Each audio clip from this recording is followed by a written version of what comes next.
Fellow citizens, at this hour, American and coalition forces are in the early stages of military operations to disarm Iraq, to free its people, and to defend the world from grave danger.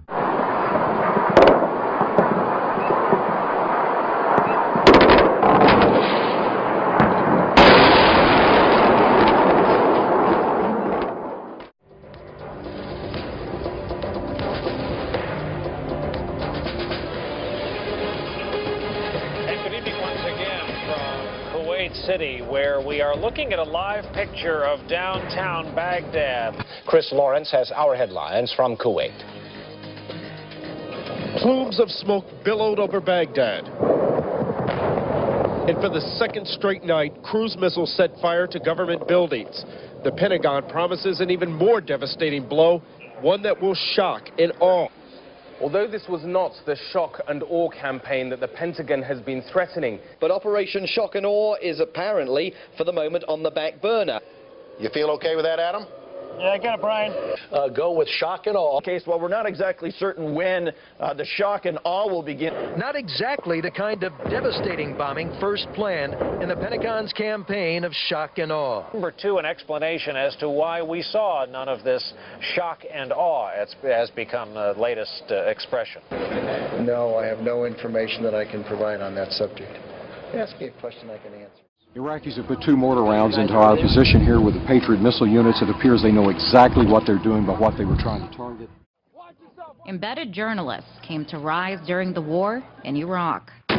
Once again, this fight has been taken into the heart of Baghdad. We're not on the outskirts. We're not in greater Baghdad. This is it. The Department of Defense planted hundreds of reporters in the field, giving front row seats to approved media outlets, like Fox News and reporters like Greg Kelly, who also happens to be a lieutenant colonel in the U.S. Marine Corps Reserves.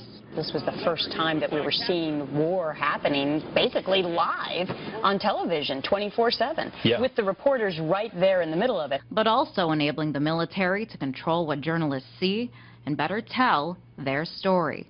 You might focus more on those troops and what their perspective is. Gina Cavallera was embedded in both Afghanistan and Iraq. When you're embedded with the military, you're covering the military. You're not likely to just leave and go and stay with the villagers. For example, take the war. I'm not just talking about the United States, but in terms of you having a global media enterprise, I mean, have you shaped that agenda at all in terms of perceptions of the war, in terms of how the war is viewed? No, I don't think so. I mean, we've tried. Tried in what way? Well, we basically supported our papers and our television. I would say supported the Bush policy in the Middle East. We've been very critical of its execution.